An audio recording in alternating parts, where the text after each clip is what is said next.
अस्सलामुअलैकुम नाजरीन कराम, नई वीडियो में आपको खुश आमदीद कहते हैं।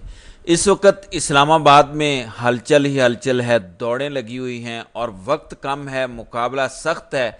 मौलाना फजल रहमान के घर दोबारा मुलाकातें शुरू हो चुकी हैं, क्योंकि आप अंदाज़ा लगाएं कि वक्त कम रह गया और ऊपर से नवाज शरीफ को भी बैरून मुल्क जाने से रोक दिया गया है। गरचे नवाज शरीफ साहब कहते हैं कि मैं वापस आऊँगा, मैं मर रहा हूं, मैंने बड़ी ज़रूरी दवाई लेने जाना है, लेकिन ताकतवर हलकों की जानिब से कहा गया है कि आप दवाई बाद में लेना, पहले ज़रा आप आइनी तरामीम का इंतज़ाम करें। तो इसी से आप अंदाज़ा लगा सकते हैं कि कितनी जल्दी है। इससे पहले जो मुलाकातें हो रही हैं, जो सरप्राइजेज आ रहे हैं, दो खबरें इस्लामाबाद हाई कोर्ट से सुन लें।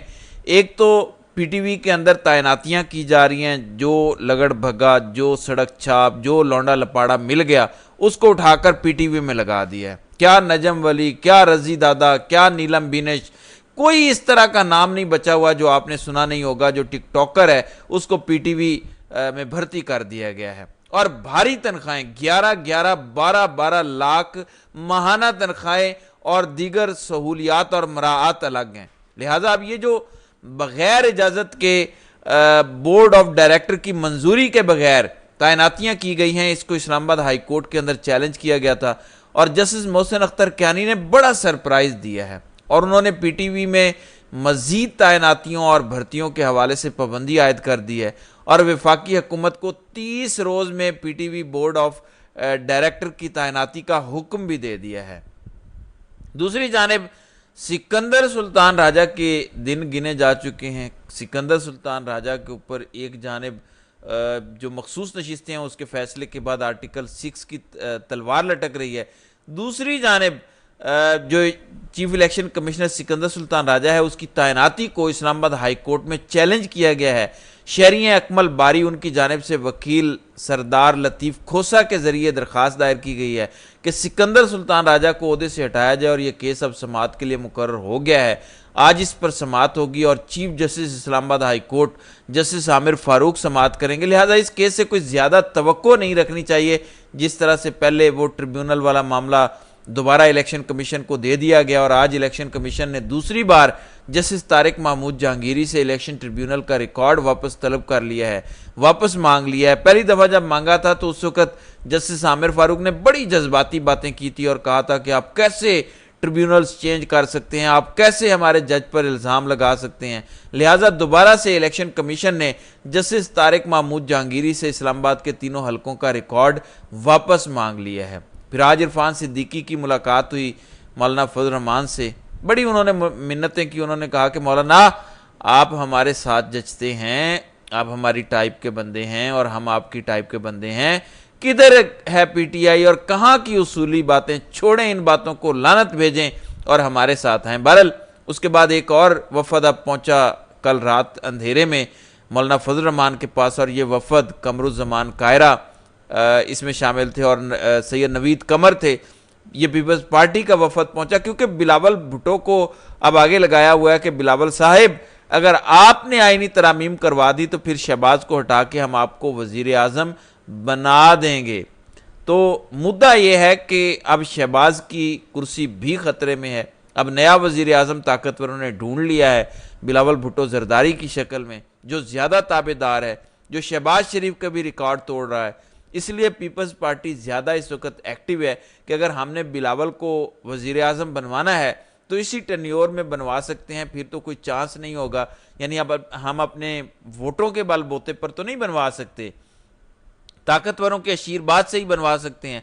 लिहाजा ये वफद पहुंचा, मौलाना फजल रहमान से मुलाकात की, लेकिन इससे पहले फजल रहमान के पास एक और शख्सियत पहुंची और वो शख्सियत है मोहम्मद अली दुर्रानी। और उनके साथ जो मौलाना ने खुलकर बात की है, खुद मोहम्मद अली दुर्रानी का कहना है कि मेरी मौलाना फजल रहमान के साथ मुलाकात हुई और वो अपोजिशन के साथ डट कर खड़े हैं। मौलाना फजल रहमान आईनी तरमीम से मुतालिक जहाँ खड़े थे वहीं खड़े हैं और वहीं खड़े रहेंगे। तो मौलाना अपने मौक़िफ़ पर कायम है। मौलाना इस असम्बली को जाली असम्बली समझते हैं, मौलाना इस हुकूमत को जाली हुकूमत समझते हैं और मौलाना आइन पर हमला समझते हैं इस आइनी तरमीम को। लिहाजा मौलाना फजल रहमान हुकूमत का साथ नहीं देंगे। जल्दी तो इन्हें बहुत ज़्यादा है, لیکن کچھ ہو نہیں پا رہا۔ دوسری جانب کل رات ملیشین وزیر اعظم انور ابراہیم بھی 3 روزہ دورے پر پاکستان پہنچے ہیں، جبکہ عمران خان نے بھی ڈنڈا چڑھا کے زبردستی اعلان کروایا ہے۔ حالانکہ پی ٹی آئی کے کچھ لوگوں نے کہا کہ نہیں، ہم ایک ہفتہ آگے کر لیتے ہیں وہ جو ڈی چوک والا احتجاج ہے، لیکن خان نے کہا کہ کرنا ہے آپ نے، اور ہر صورت کرنا ہے جو بھی ہو جائے۔ لہٰذا اب گنڈا پور نے آج تمام ایم پی ایس سے ملاقاتیں کی، تنظیموں سے ملاقاتیں کی، آئی ایس ایف سے ملاقاتیں کی ہیں، اور اب گنڈا پور کا ویڈیو پیغام بھی آ چکا ہے کہ بھائی جان اب ہم پورا ڈھول ڈھمکا لے کر پوری تیاری کے ساتھ اسلام آباد میں 4 اکتوبر جمعے والے دن ڈی چوک پہنچیں گے۔ پورا ملک پہنچے، اسلام آباد اور پنڈی ڈویژن کے سبھی لوگ نکلیں۔ ذرا آپ گنڈا پور کا ویڈیو پیغام ملاحظہ کریں۔ جمعے کے دن 4 تاریخ کو ڈی چوک پہ ہمارا پرامن احتجاج ہے، اور انشاءاللہ میں اسلام آباد کے لوگوں سے، بالخصوص پنڈی کے لوگوں سے، پنڈی ڈویژن کے لوگوں سے، اور پنجاب کے لوگوں سے، اور پاکستان کے تمام لوگوں سے یہ گزارش کرتا ہوں کہ آپ سب نے وہاں پہنچنا ہے۔ پختونخوا کی عوام انشاءاللہ میری قیادت میں یہاں سے نکلے گی، اور جیسے عمران خان کا حکم ہے کہ انشاءاللہ ہم وہاں پہنچیں گے، چاہے ہمیں جتنا ٹائم لگے، جتنی رکاوٹیں ڈالیں، جتنا یہ ہمارے پر تشدد کریں، ہم نے وہاں پہ پہنچنا ہے۔ جی آپ نے سنا۔ اس کے علاوہ قاضی فائز عیسیٰ کی ایکسٹینشن کا خواب کوئی بڑی آسانی کے ساتھ پورا نہیں ہونے جا رہا، اگرچہ قاضی صاحب بڑی کوشش کر رہے ہیں، لیکن وکلاء متحد ہیں، بارز متحد ہیں کہ قاضی فائز عیسیٰ کو ایکسٹینشن نہیں ملنی چاہیے۔ لہٰذا اب مجوزہ آئینی ترمیم کے حوالے سے پشاور ہائی کورٹ بار ایسوسی ایشن نے 5 اکتوبر کو آل پاکستان وکلاء کنونشن بلانے کا فیصلہ کر لیا ہے، جس میں تمام وکلاء مل کر اگلا لائحہ عمل دیں گے کہ اگر قاضی صاحب کو ایکسٹینشن دی جاتی ہے، ایک آئینی عدالت بنائی جاتی ہے، کوئی اس طرح کا پنگا لیا جاتا ہے، تو وکلاء کا اس پر رد عمل کیا ہوگا، کس طرح کی تحریک چلائی جائے گی۔ یہ ساری چیزیں بھی اب طے کر لی گئی ہیں۔